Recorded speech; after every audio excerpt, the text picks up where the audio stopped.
సహస్ర చండీ సహిత రాజశ్యామల యాగ మహోత్సవం ఆదివారం రోజున పిఠాపురంలోని శక్తిపీఠం వద్ద ఆరంభమైంది. బీసీ యువజన పార్టీ అధినేత రామచంద్ర యాదవ్, సుశీల దంపతుల ఆధ్వర్యంలో గణపతి పూజతో అంకురార్పణ జరిగింది. మొదటి రోజున యాగ నిర్వహణలో భాగంగా గణపతి పూజ, పుణ్యహ వచనం, రుత్వకరణం, రుద్రాభిషేకం, శ్రీ చక్రలలిత సహస్రనామ అర్చనలతో సహా పంచాయతన దేవతారాధన, అర్చన, రుద్రహోమం, చండీ పారాయణం, చండీ హోమం తదితర కార్యక్రమాల అంకురార్పణ జరిగింది. 300 మంది వేద పండితులు, వేలాది భక్తులు లోక కళ్యాణార్థం, రాష్ట్ర శ్రేయస్సు కోరుతూ నిర్వహిస్తున్న ఈ యాగ మహోత్సవం అత్యంత వైభవంగా ఆరంభమైంది.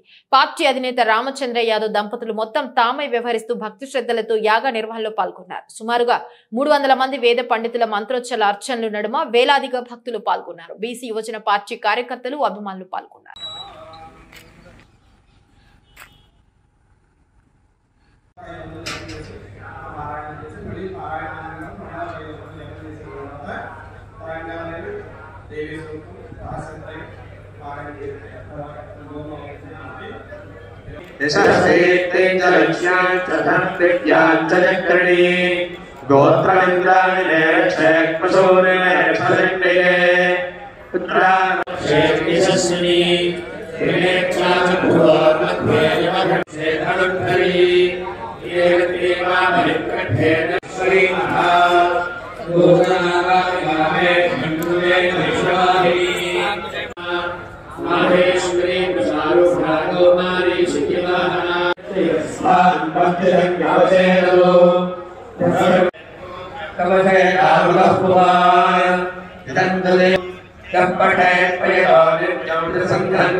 भगवस्मा हम